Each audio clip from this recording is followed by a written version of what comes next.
श्रीमद कुंज विहारणे नमः। श्री स्वामी हरिदास विजयतीर्थराम, श्री युगल सरकार, सदगुरुदेव और आप सभी रसिक भक्त वृंदों के श्री चरणों में दास का साष्टांग दंडवत प्रणाम। आज श्रीमद् भागवत महापुराण के दशम स्कंद के अंतर्गत 25वां अध्याय गोवर्धन धारण।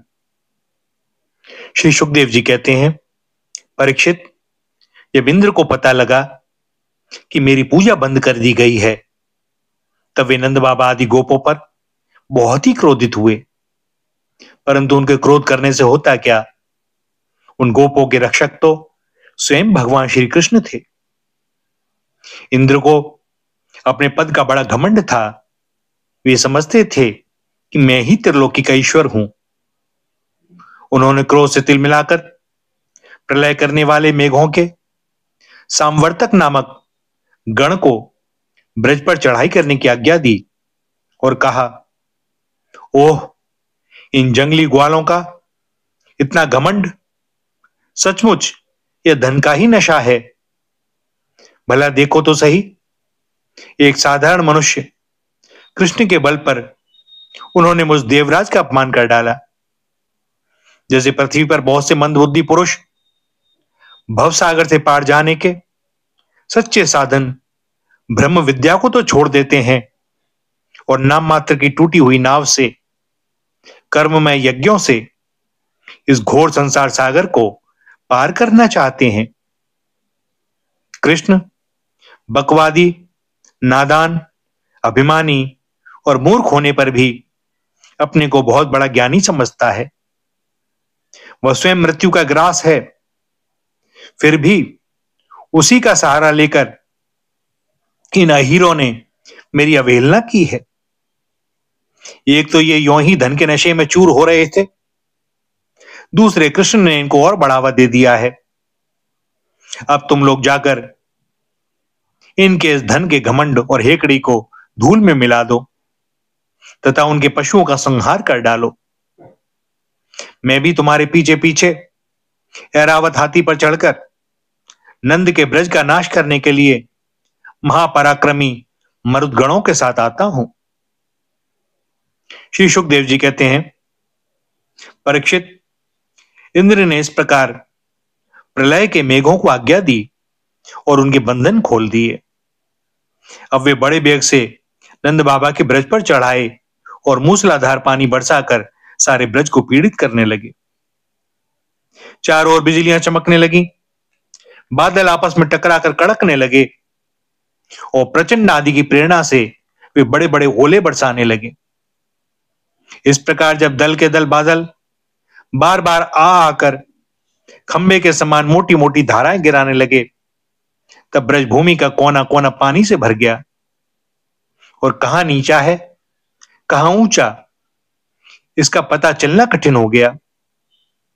इस प्रकार मूसलाधार वर्षा तथा झंझावात के झपाटे से जब एक एक पशु ठिठुरने और कांपने लगा, ग्वाल और ग्वालिनें भी ठंड के मारे अत्यंत व्याकुल हो गईं, तब वे सब के सब भगवान श्री कृष्ण की शरण में आए। मूसलाधार वर्षा से सताए जाने के कारण सबने अपने सिर और बच्चों को नियुक्त कर अपने शरीर के नीचे छिपा लिया था और वे कांपते कांपते भगवान की शरण में पहुंचे और बोले, प्यारे श्री कृष्ण, तुम बड़े भाग्यवान हो। अब तो कृष्ण केवल तुम्हारे ही भाग्य से हमारी रक्षा होगी। प्रभो, इस सारे गोकुल के एकमात्र स्वामी, एकमात्र रक्षक तुम ही हो। भक्त वत्सल, इंद्र के क्रोध से अब तुम ही हमारी रक्षा कर सकते हो। भगवान ने देखा कि वर्षा और ओलों की मार से पीड़ित होकर सब बेसुध हो रहे हैं। वे समझ गए कि सारी करतूत इंद्र की है, उन्होंने ही क्रोधवश ऐसा किया है। वे मन ही मन कहने लगे, हमने इंद्र का यज्ञ भंग कर दिया है। इसी से ब्रज का नाश करने के लिए बिना ऋतु के ही यह प्रचंड वायु और ओलों के साथ घनघोर वर्षा कर रहे हैं। अच्छा, अब मैं अपनी योग माया से इसका भली भांति जवाब दूंगा। ये मूर्खतावश अपने को लोकपाल मानते हैं। इनके ऐश्वर्य और धन का घमंड तथा ज्ञान मैं चूर चूर कर दूंगा। देवता लोग तो सत्व प्रधान होते हैं, इनमें अपने ऐश्वर्य और पद का अभिमान नहीं होना चाहिए। अतः यह उचित ही है कि इन सत्व गुण से च्युत दुष्ट देवताओं का मैं मान भंग कर दूं। इससे अंत में उन्हें शांति ही मिलेगी। यह सारा ब्रज मेरे आश्रित है, मेरे द्वारा स्वीकृत है और एकमात्र मैं ही इसका रक्षक हूं। अतः मैं अपनी योग माया से इसकी रक्षा करूंगा। संतों की रक्षा करना तो मेरा व्रत ही है। अब उसकी पालन का अवसर आ पहुंचा है। भैया, भगवान का वचन है कि जो केवल एक बार मेरी शरण में आ जाता है और मैं तुम्हारा हूं इस प्रकार याचना करता है, उसे मैं संपूर्ण प्राणियों से अभय कर देता हूं। यह मेरा व्रत है। इस प्रकार कहकर भगवान श्री कृष्ण ने खेल खेल में एक ही हाथ से गिरिराज गोवर्धन को उखाड़ लिया और जैसे छोटे छोटे बालक बरसाती छत्ते के पुष्प को उखाड़कर हाथ में रख लेते हैं, वैसे ही उन्होंने उस पर्वत को धारण कर लिया। इसके बाद भगवान ने गोपों से कहा, माताजी, पिताजी और ब्रजवासियों, तुम लोग अपनी गौं और सब सामग्रियों के साथ इस पर्वत के गड्ढे में आकर आराम से बैठ जाओ। देखो, तुम लोग ऐसी शंका न करना कि मेरे हाथ से यह पर्वत गिर पड़ेगा। तुम लोग तनिक भी मत डरो। इस आंधी पानी के डर से तुम्हें बचाने के लिए ही मैंने यह युक्ति रची है। जब भगवान श्री कृष्ण ने इस प्रकार सबको आश्वासन दिया, ढांढस बंधाया, तब सबके सब ग्वाल अपने अपने गोधन, छकड़ों, आश्रितों, पुरोहितों और भृत्यों को अपने साथ साथ लेकर सुविधा के अनुसार गोवर्धन के गड्ढे में आ घुसे।